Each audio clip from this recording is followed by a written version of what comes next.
Welcome to the Alchemy for Authors podcast. I'm your host, Jo Buer.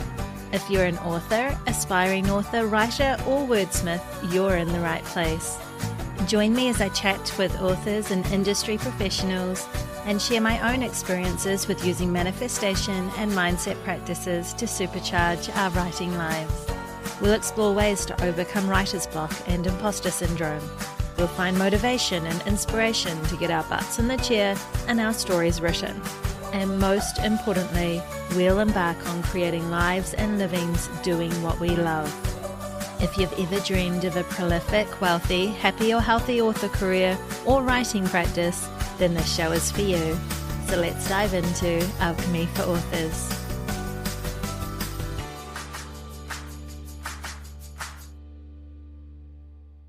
Hello, my friends. I am so thrilled to have you join me for another episode of Alchemy for Authors.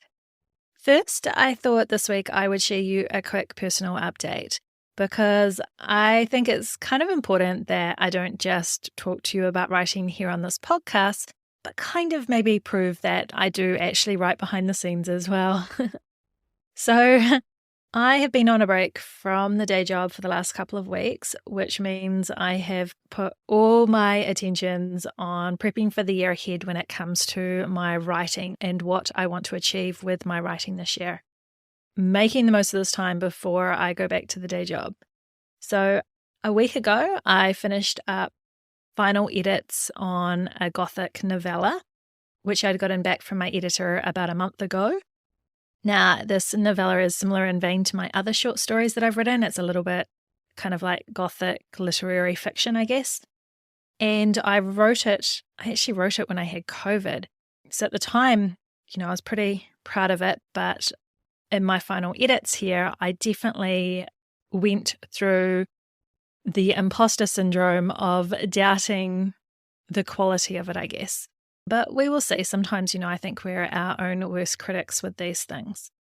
It was actually written for a collaboration project that I'm doing with 6 other authors where we're all contributing a short story or novella to put into an anthology.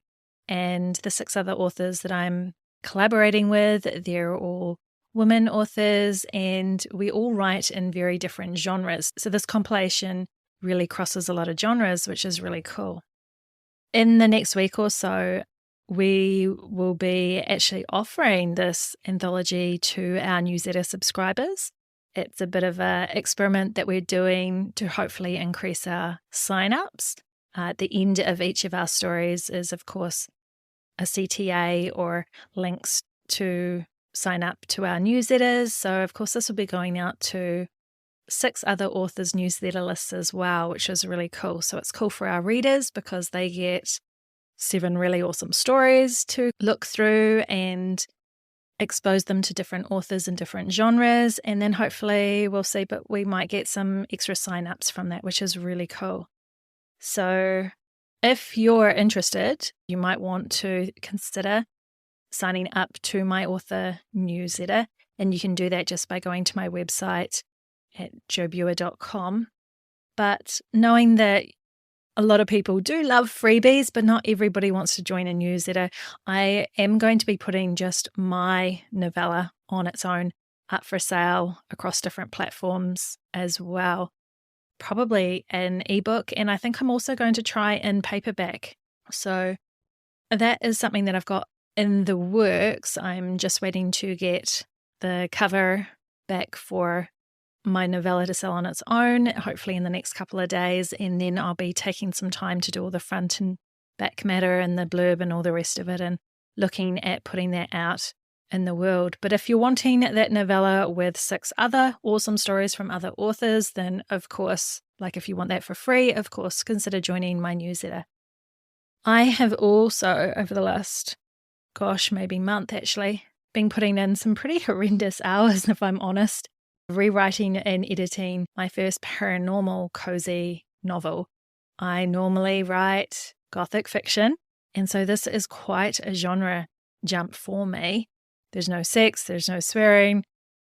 I'm also writing it in first person, whereas I usually tend to lean more comfortably towards third person. So it's been quite a change, but it has also been such a wickedly fun project as well. And so this has really just been a passion project of doing what's made me happy. But it's also been pretty intensive the last little while. I've been pretty much having to rewrite and edit the entire thing, ready to get it to my editor, which should be in the next couple of days, if not before, simply because I am a discovery writer, and so plotting is not my thing. And as I've found out, when you're writing a mystery, it definitely plotting's definitely a good thing to consider. And so for my next book, I will be diving into that. And I've actually got a upcoming episode here on Alchemy for Authors where I talk all about plotting with a wonderful guest. So I'm looking forward to getting that out to you in the next little while.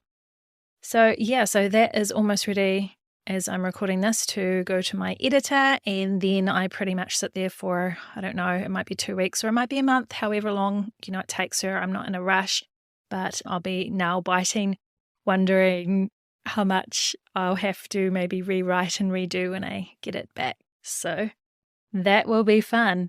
And then really my next project that hopefully I'll get to look at a little bit this week is putting together a bit of a launch and marketing strategy for this novel when I release it into the world. Yeah, as well as looking into plotting a little bit more so I can start getting sorted for writing the next book, which is rather exciting.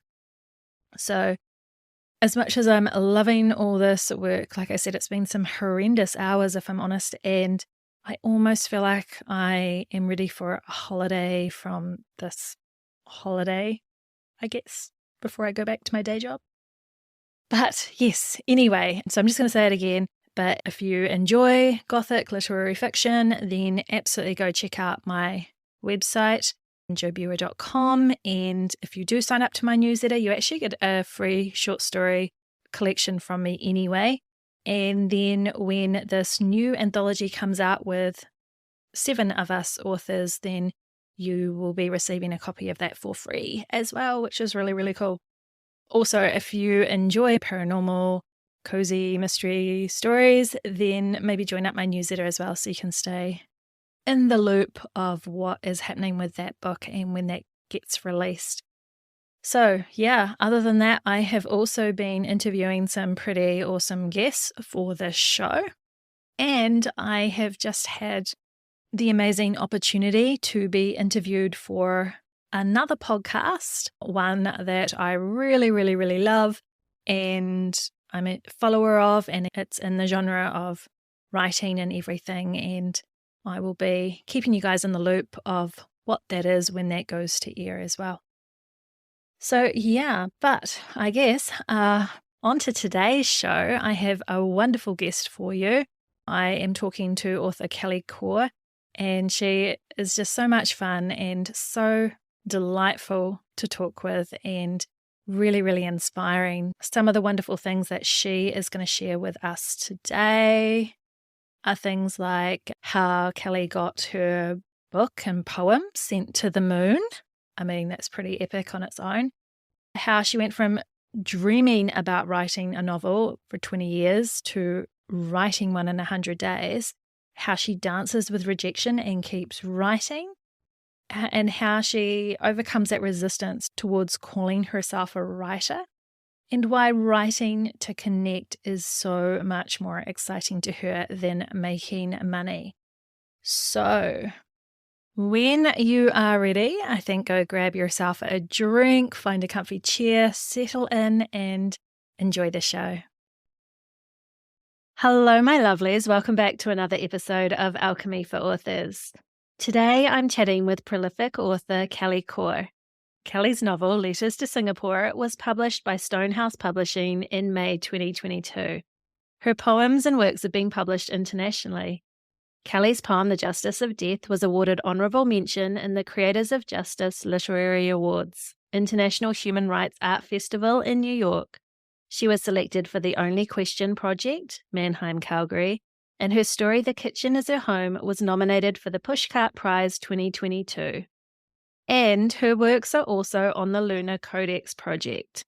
Her poem, A Singaporean's Love Affair, is, or maybe at this point in 2022, it's already gone to the moon on the Nova mission, on the Nova time capsule, and Letters to Singapore will be going on the moon of the Griffin mission on the Polaris time capsule in 2023, 2024. So welcome, Kelly. I'm so thrilled to have you on the show. Hello. I'm delighted to be here. Thank you for having me. It's so wonderful to talk to somebody who's in Calgary because I adore Calgary. I lived there for several years, so it's so neat chatting with you. Yay. It's a small world. I love it. It is. So I would love if you could share a little bit about how your writing journey began. If you'd always wanted to be an author or what happened along the way to get you to where you are today. Absolutely. I always wanted to be a writer. It was something I thought about, I dreamt about, but I didn't have the opportunity to do much about it.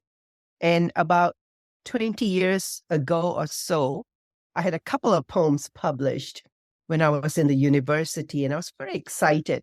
And I wrote a collection of stories, and I sent everything off. And besides the two that were accepted, I just got so many rejections. And the rejections, made me feel really dejected. I started questioning whether I had a place, whether my stories had a voice, what I was doing, what I needed to do. And then life happened. I had to take care of family and kids and work, and there were so many excuses. So I gave up writing. And then in 2019, I was accepted into a writing program for immigrant women. And during that time, that was when I realized that this was an opportunity for me to do something or wait another 20 years and be dead. So I the chance to write my novel, Letters to Singapore. And I have to tell you that I had no clue what I was going to do. When I went for the interview, they asked me, what do you have in mind? And I said, I had brainstormed with my daughter the night before, and I said, Letters to Singapore. And they loved it, and they got me an amazing mentor. And she said, what are you going to do? So I just kept repeating Letters to Singapore. And I think that having that support and having that chance to actually do something made me write this novel in 100 days, what I couldn't do in 20 years. Yeah. Not because I'm amazing, but because I didn't do it. And then I had the time, pressure, commitment, desire, joy, and challenge to say, let's see what you have, Kelly. And I'm so glad that I didn't give up. That is so amazing. I find it so interesting how you said right at the very beginning when you were at university and a couple of your poems got accepted for publication, but then when those rejections came for your stories, that was what held you back from writing. Yes. So it's amazing to me how even though you had that success, you had 2 poems published, which is some kind of verification that you can write, but that the negativity that comes from all those rejections overwhelmed that. Yes. And they still do. I still have to fight that. So during COVID, which was my COVID bounty years, I call them, between 2020 to 2022, when I was at home teaching online for 2 universities, and in between when I was procrastinating, which I did a lot, I would start sending things off internationally. And in those 2 years, I had over 40 of my stories, fiction, nonfiction, accepted in publications and anthologies all around the world. And that's when I thought, what happened? What changed? Why did I give up? And every time I got accepted, it gave me more confidence. When I got rejected, it took me a few steps back. So I started doing this dance. And even today, that dance continues because, rejection is part of life. And I think that's the lesson, that when you want to write, when you have something to say, you say it. And if it's accepted, wonderful. And if it's not, well, then you still have that story or poem to look at, right? So it's changing my mindset and believing in magic and possibilities and growing my confidence so that I can actually call myself a writer. Oh, I love that. That is so cool. So, what was it then? Was it just because it was the pandemic and I think everybody's world was kind of turned upside down at that point that you decided to give writing another shot and went about sending your work out to lots of different places for publication? Like, what was that switch that went off that made you go from not submitting to suddenly submitting a lot of your work? I think, first of all, having the novel accepted for publication Mm. gave me that confidence. And secondly, I decided to move out of just Canada. There were some places where people say you'll never get published and oh my goodness, that place. And I thought, okay, what about United Kingdom? What about Australia? What about Singapore? And when I started doing that, I just started sending so many off. So when the rejections came, they were 2 out of 4. So then it was balanced. I didn't feel like Yeah. I was just getting rejected.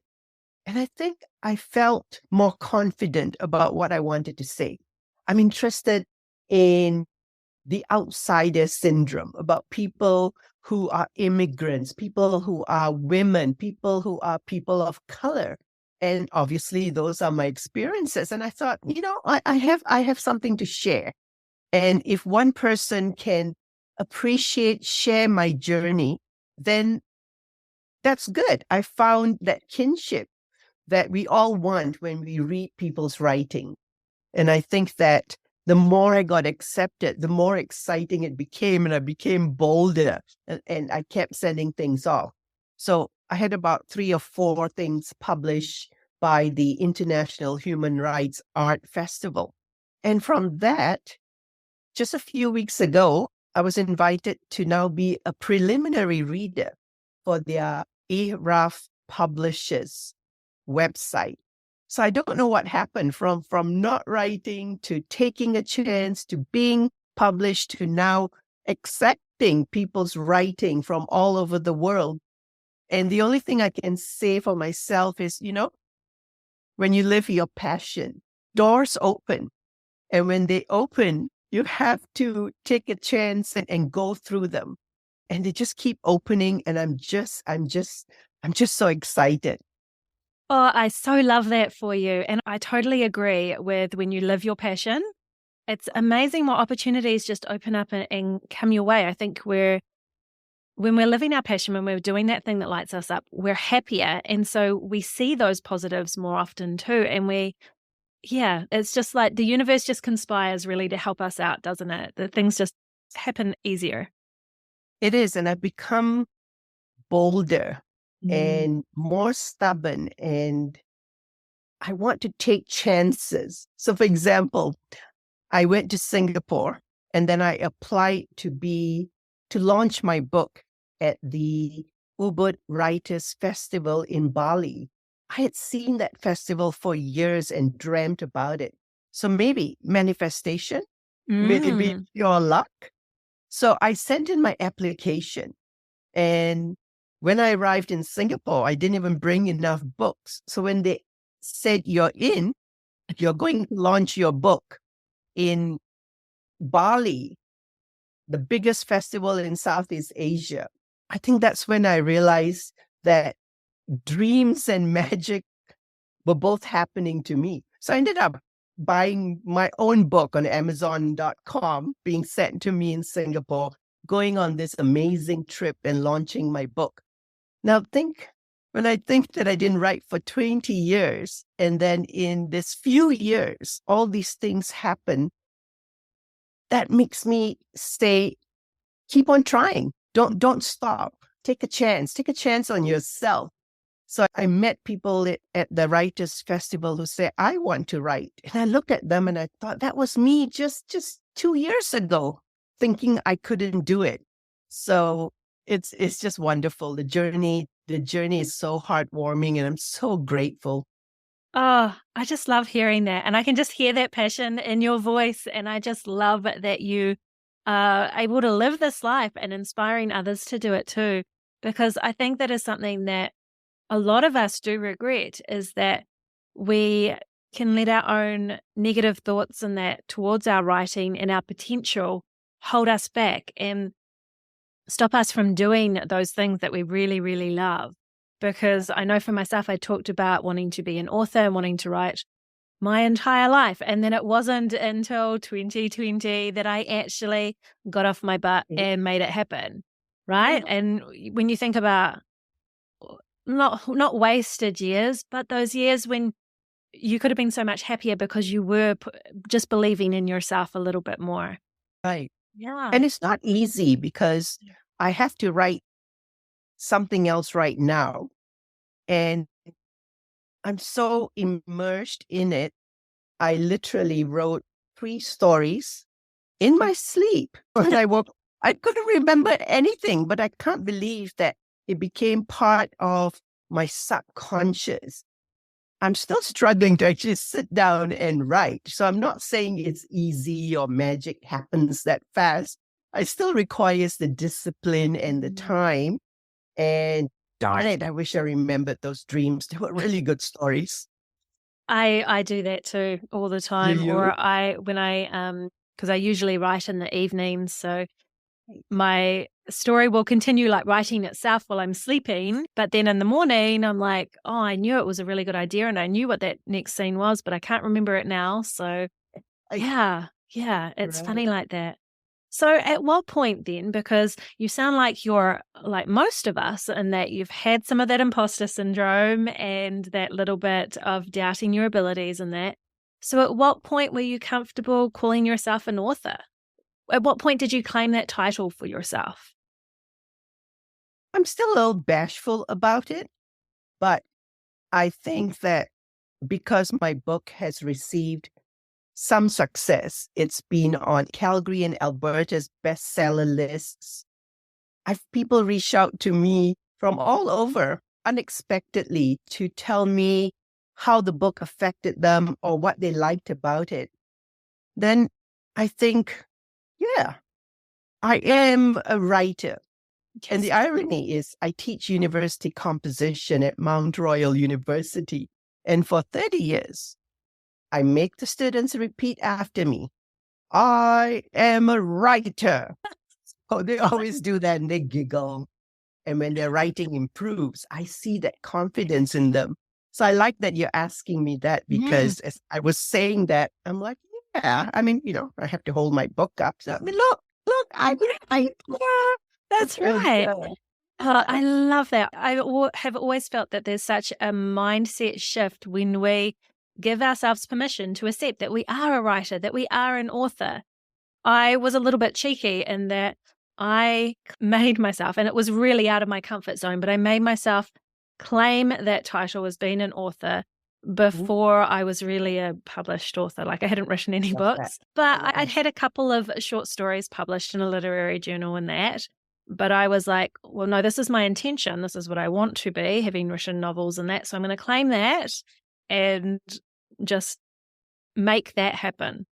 And yeah, and it did. And it's amazing. I think we really can change our mindset by allowing ourselves to call ourselves writers or authors or yeah.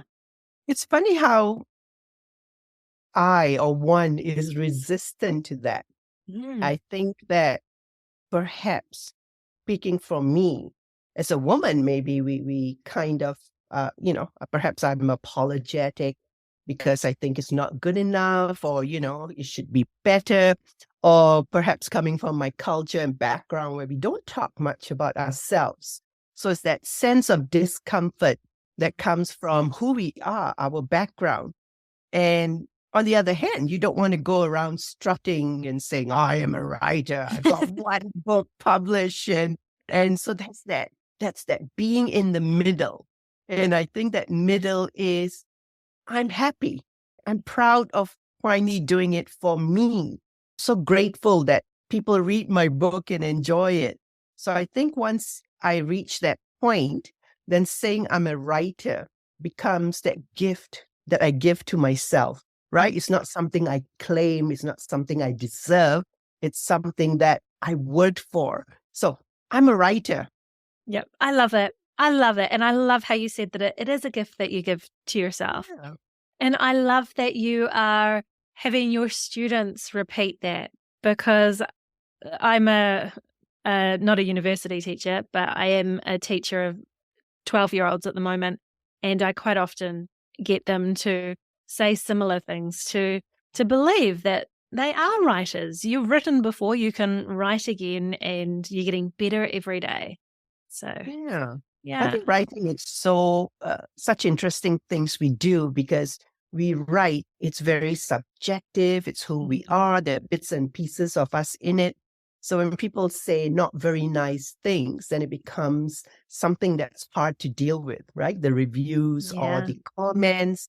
And that's where being a writer has so many facets to it, right? So you let it go, you move on, you write your next book.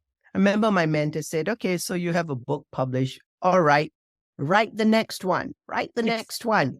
And when you think how long it takes, I sometimes get nervous because when will I finish my next book?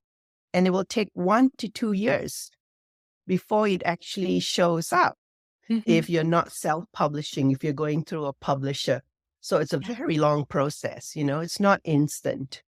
No, and so you've really got to be dedicated to it. You've really got to feel that passion to want to see it through, don't you? So, Right.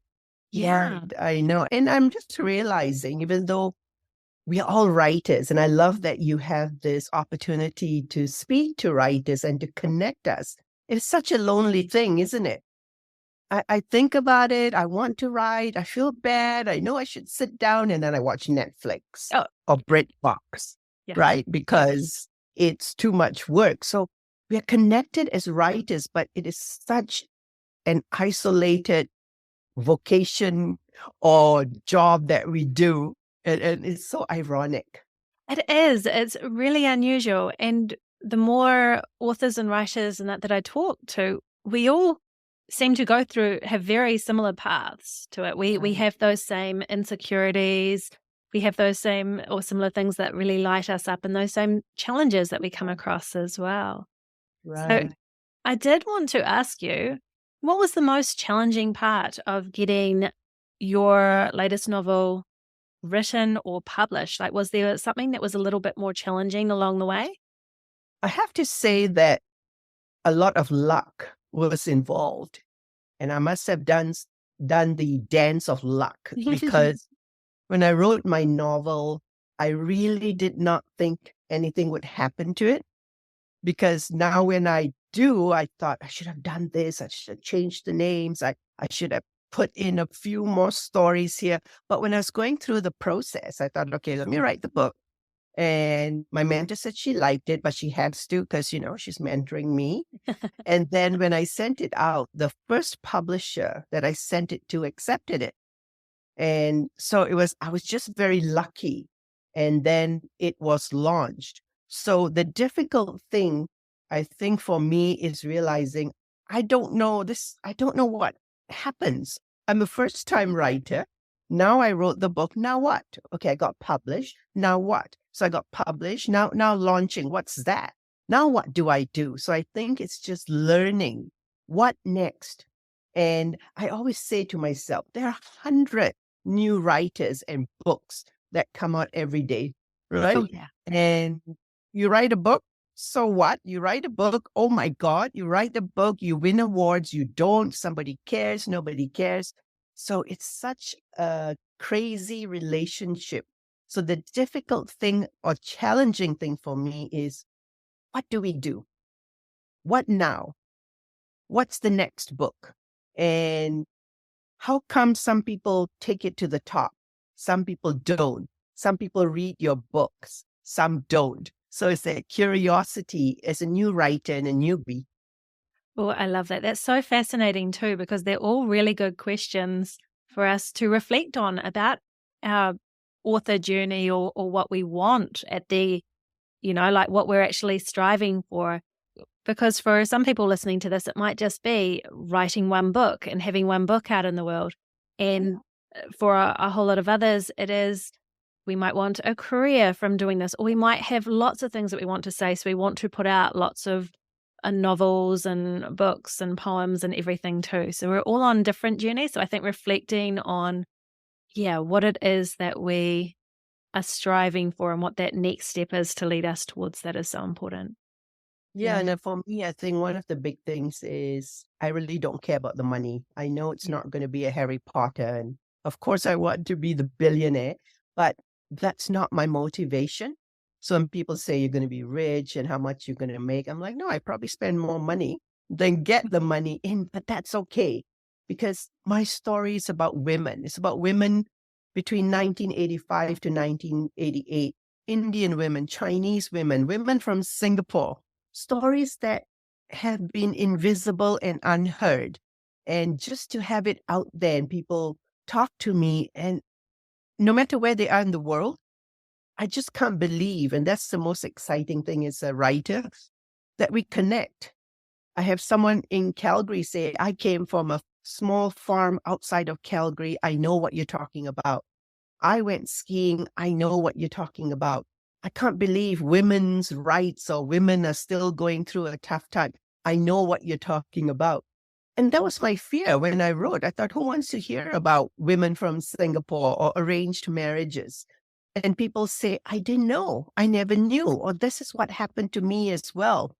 And that is more exciting than money. Oh, I totally agree with you. I just love that. The fact that our words and our experiences, whether it's fiction or nonfiction, we always put a little piece of ourselves in our work, I believe. And the fact that it can make other people from different backgrounds and that feel something Right. is it's powerful stuff. It's very powerful. It's very special. And it's one of the reasons that I absolutely adore writing myself, just being able to connect with other people through my words. Yeah. I can imagine, yeah, that confidence, right? That you have and you grow and you give. It's a gift that keeps giving. Yeah. So fantastic. So I'm curious then. So you lecture full time, do you? Yes, I'm a lecturer. I usually do 2 semesters, fall and winter. And so what does your writing process look like? Like, do you have a bit of a routine? Because from the people that I know who have taught at universities and as a teacher myself, there's a lot of work behind the scenes when we're not in front of our classes, and there's marking and there's assessments and there's everything else. How do you balance that with your writing, particularly as in class you also teach writing, helping other students and that with their writing? How do you kind of transition between the two from teaching to doing your own writing? I think that's a great question. And again, as a newbie, I have to say that giving advice is easy. So Mm. we've all heard the advice of, set a time, morning. Most people talk about the morning. I hate the mornings. I'm a night Mhm. owl. Yeah. And they say write for 1 hour, 2 hours, 3 hours, take time off, write, put it aside, edit. So I know all of that from me giving advice, reading about it, and hearing other writers.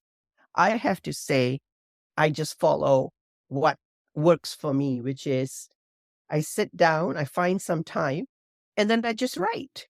And it doesn't matter whether it's morning, noon, night, evening. I have to get into the mood and the mode. So Mhm. I think that it's personal. And when we tell people they have to do A, B, C, then people say, like me, no, I need a house in the mountains. I need the inspiration of the Rockies. So I'm not going to write for 20 years. And then during COVID, sitting on the couch, marking papers in between, just writing. So it just happened because I stopped trying to give myself any rules. So rules are good for those who want them. Have a writing practice, a place, a space. And then for people like me, just write whenever inspiration calls you. And one thing that I have told students that I don't do because I'm more a type person, but is to have your phone. Now the phone is so useful. Just record yourself record your story when you go for a walk. And if you say, I can't write, when you do that, when you listen back to yourself, that's where the story is or can be as well. So Wonderful. for me, I'm quite a disorganized, just do it. Oh my God, I have to send something in one day. Better get down to it kind of writer. Yeah, that's very, very similar to how I write too. So I completely understand that. And I totally agree that there is no one right way. And I think there is a bit of a trap that many writers and authors can fall into in believing that there is only that one way, that they've got to get up at 5 o'clock and write for an hour every single day, or Yep. they have to write 1,000 words every day. And that there's no way that would work for me. I'm much more creative in the evenings. Yeah, there's a whole lot of things that go into. We're all very different, and so we need to be open to approaching our writing in different ways too that work for us. Yeah, and not criticize or be critical or tell them what works for you, works for me, must work for you, as you just said, right? Yeah. So I think that when one writes, I think that that passion and that flow will fall into place. And that sounds very airy fairy as well. But I know, for example, right now I want to write this poem and I've been thinking about it. And I sat down to write it, and that's good. I've got draft number one. And then I realized my own practice, without knowing I had a practice, is to write the poem, the draft, and then keep coming back to it and changing things and changing words. And then I'll do it for however long I have the patience for, 1 day, 2 days, 1 week, 2 weeks. And then suddenly I reach the point where I'm like, you know what? I'm going to send this off. I'm done for now because I have papers to mark and I have the next poem to go to. So I know people who have edited their books for 10 years. I Mm. can't do that. I wasted 20 years, but I'm not going to edit my novel or my poem for 10 years. It's not wrong. I Mhm. think it works for whom it works for, but that's where we are so special and unique in our own writing. And I think we need to acknowledge and celebrate that. It's okay. Yes, totally, totally agree with that so much, so much. Now, I am so fascinated because I have not heard until chatting with you, I hadn't even heard that this was an option. But the fact that you've got a poem and your book as well is going to the moon. Can you talk a little bit about that? Like, how did this even come about? What is this about? So this is part of me being the new writer Mm. and deciding to explore. I call it procrastination sometimes. Sometimes I call it explore. I can't sleep at night. I'll just go online and look for submissions or things to do and then I came across the Lunar Codex project. And this is a Canadian man in Toronto who's a writer and a physicist himself who created the Lunar Codex project to encourage people, mankind, humankind, to write, especially during COVID times. And then he secured spots on the capsules to take them to the moon. So he's got 3 projects. So when I wrote my poem and I got in touch with him, I submitted it.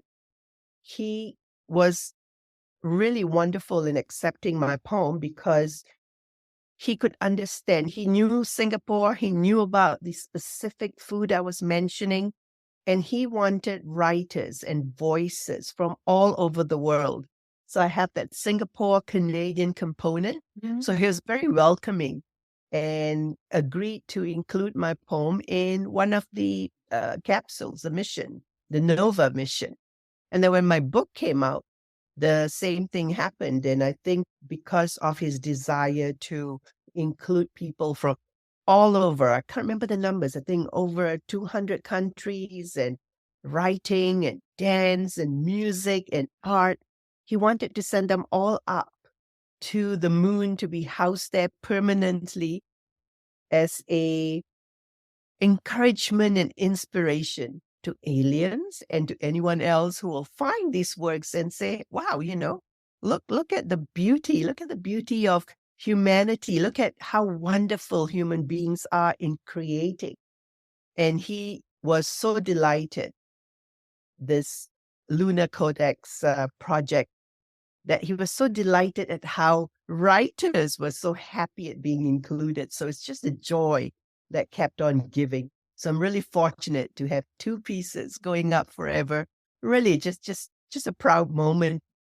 Unexpected, took a chance, and doors started opening. And as they say, when you believe in yourself, you can fly to the moon. Oh, I love that. That is just, it's so inspiring. And what a legacy, too. What a legacy to kind of leave behind because, yeah, if anything were to happen to our planet or anything, your work will survive that, which is absolutely amazing. It's really mind-blowing to me. And it's something that I didn't write so I could do that because I didn't know No. that existed till I did this. So Mm. that's why I say that things happen. And once you get into the mindset of being a writer, doors open. And I heard all these things and I thought, well, we all know about the live your passion. But when it happens to me, I'm just like, thank you, thank you, thank you, thank you, grateful. And I believe then in manifesting more and believing more and reaching out, taking a chance. And yeah, I still get rejections. And, I curse under my breath and I'm like, and then I move on and go to the next project. Yeah, I think that is just so great. And I think that's such an important lesson for us too, because I talk a lot on this podcast about following your passions and doing those things that light you up. And I realize as I'm saying it, what a cliche it is. But there is so much truth that when you are doing those things that you love and are passionate about, it really is life changing. And Yeah. you feel it on the inside. I've always Yes. spoken to when I'm writing, when I'm doing this podcast, when I'm doing the things that I love, I almost feel like I'm a better person. I'm a nicer person to be around in my normal life, Yeah. and I'm just happier. But Yeah. it is just taking those chances and stepping outside of our comfort zone really does open doors to the most amazing opportunities.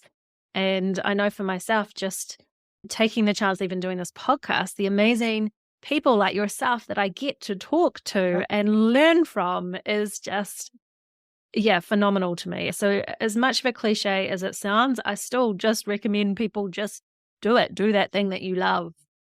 Yeah. Yeah, and I still can't believe that I actually finally did it. And I think that when I see people now, I mean, they always say, "What do I do?" And I think it's that moment. We can tell them, right, sit down. But I always tell them that it's that moment, that epiphany where you say, I want to write, I want to write, I have a story, I have a story. And then one day you just wake up and you say, you know what, I don't know why, but right now I have to tell that story. And I think when I started writing, I wanted it to be just right. But I think right now I would say just write the story. And as you write the story and when and if you come back to it, that's where you can start making the editing. And Mm. there's so many poems and fiction and nonfiction. That's what I did. It was just horrible. I was just writing something. I thought, oh my God, I would give myself a D in this myself as my lecturer in my own class. But then Yeah. I came back and I polished and I polished and I polished. And then it gets nominated for a pushcart prize, but rejected 2 or 3 times elsewhere. So that's the lesson that I learned as well, right? Just because one person doesn't like it doesn't mean other venues may not. And I think some people also, I don't think we all have to be published. I think that was the other thing. I enjoy being published. I Mm. enjoy sharing my voice, but perhaps writing should just be writing as well. And people Yeah. enjoy that. They keep diaries and journals and logs. And there's the option of publishing online, self-publish. There's Yeah. so many opportunities now, depending on your game plan. What makes you happy? That's absolutely right. And I think that is so important that if you love writing, you don't have to aspire to be published. No. Like it would be horrible, I think, for people to dampen that passion for writing because they felt like, well, I've written this story. I guess I got to go through the rigmarole of getting it published. I don't really want to, but that's what you do. Otherwise, why am I doing this? Like, Right. yeah, no. There is something to be said for just doing something for the sake of doing it because you love it and you enjoy it. That's true. Yeah. And I think that the pressure to be accepted and published, I mean, I still feel it, when I send something and it's not accepted. Just this morning, I was thinking, that place, they've rejected me 3 times. Darn it. I'm not sending anything to them ever again. And then now that I have this opportunity to be reading works from all around the world, oh my God, they're amazing. But I have to select the ones that fit into what Mm. the International Human Rights Art Festival is looking for. So I'm learning so much being a reader in the background and watching and growing. And I think that's where it's wonderful, where writers connect and learn from each other, because you may be simply amazing, but it may not fit what people are looking for. And that's the lesson to myself too, that not to take it personally. And if I do, then I just go out and buy chocolate and Yeah, console myself. absolutely. Chocolate cures everything. I agree with that. Yes, that is so, so good. And it is writing, like any art form, is so subjective. People are going to hate your work and people are going to Yeah. love it. Yeah. And yeah, and I think I think that's really important for anybody listening to this to know, don't give up at that first hurdle. We all get those rejections. We all do. I Mm. had one short story where I only sent it into 3 different places, and the first place was really rude with saying no, Oh, but they were quite harsh with it. And the wow. second place was, "We love your story. It's just not quite the right fit for what we're looking for right now," which was Fair just enough. lovely. It was the best rejection I've ever had. Yeah. And then the third place was, "Yeah, we love it. We'll take it." So, you just you don't know. Yeah. It could come down to, yeah, just not a right fit for that particular publisher or journal or something at that Yeah. time. It could be that the person who looked at it was having a bad day and it just didn't resonate with them. There's a million things, but none of that means that you're horrible at what you do or you should stop, No. putting yourself out there. And No. I think the thing that I'm taking away from chatting with you today is just the real importance of taking those chances and stepping outside of your comfort zone and stepping outside of the kind of box too and looking at different alternatives. Right. And it's Yeah. simple. What I do is I just go online and I do creative writing submissions, December 2022. And then I'll see who's looking for what from all over the world. And then I'll look through and say, oh, maybe, that's a theme, or I'll try this, or no, or this is what's happening. And that's how I've sent some of my stuff that has been accepted. And I never would have thought, because I just kept sending them to the few that I knew. Yeah. So the world is an oyster. Don't stay where you are. Look for international submissions in Singapore, New Zealand, wherever you're from, Yeah. or places you are from. Try those, and you never know, right? No, no. And at the end of the day, even if you just end up with a whole lot of rejections, just by the practice of doing that and writing, you're getting better. So I Yeah. think that's really, really important. And it's so funny how it's so very easy just to Google and to find all that information. It's all there for us. We just sometimes forget to look for it. And even though it's can be hard work at times actually doing the writing, it it really is so simple if you want to get your work out there. And there is a lot to be said for that persistence and fine-tuning your craft, but there are so many opportunities out there. Yeah, and one more thing that I wish I had more time to do, and I should, which I do a little of, is read other people's works. Mm. If you go into those magazines, see what has been accepted, what is working, what kind of voice, what kind of stories. And of course, look at the established writers out there too, and find one that you resonate with. And sort of mimic the design, not plagiarize, but Yeah, kind yeah. of follow that till you come up with your own voice, or go on with your voice and make it move with what feels right for you. Yeah. That's Yeah. great. Market research, really, isn't it? It's just doing your Yeah. market research to Yeah. make sure that you're resonating with the audience. So, Absolutely. Because I've seen some poems, I'm like, oh my God, how come mine got rejected and yours got accepted? And they're probably saying the same things about me, right? So it's that learning process and saying, this poem worked yeah, for that moment, or it's really quite amazing. And then look at mine and say, wow, you really need to do some work yeah, there. So it's very interesting, just learning and growing. yeah. Such a wonderful journey. Yeah, so much fun. So, what would your advice be then if you've got one major tip or piece of advice for somebody who is just teetering on the edge of they're wanting to write and they're maybe wanting to get it out there in the world, but they're still a little bit on the, sitting on the fence because they're a little bit scared or not sure if they've got what it takes. What would your final push be for them? What would you say to them? So I think it ranges from the cliche of believe in yourself, give yourself a chance, to something more concrete, like take a writing class, join a writing workshop, to something even clearer, like get a mentor to help you. So there's so many ways you can go with it and for it that will cost money or cost nothing. And I think that just take a chance, just send something off and take one poem and send it to 10 different places just for fun and see what happens. I love it. I love it. I keep going back to take a chance, take a chance. Yeah. I'm just getting a lot of that from you today. And I love that. It's so important. So you've talked a little bit about your writing another novel. Is that what's next for you or what do you have on the horizon? I've got two in my mind that Mhm. I keep dreaming about.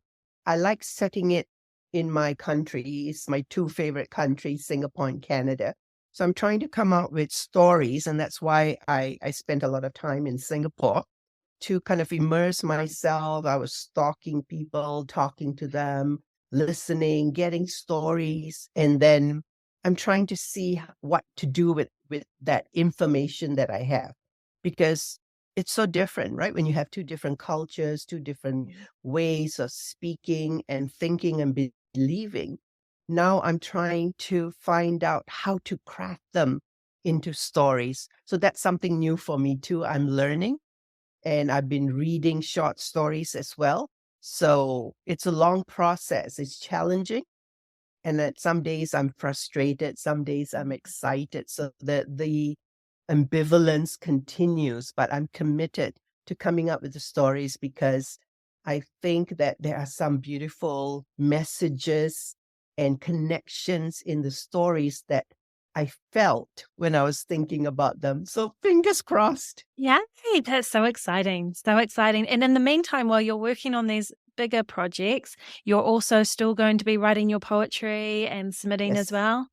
I Yeah. am, and I've been invited to be on writing panels and workshops and being online. So that continues. And that was something really exciting I didn't expect as well.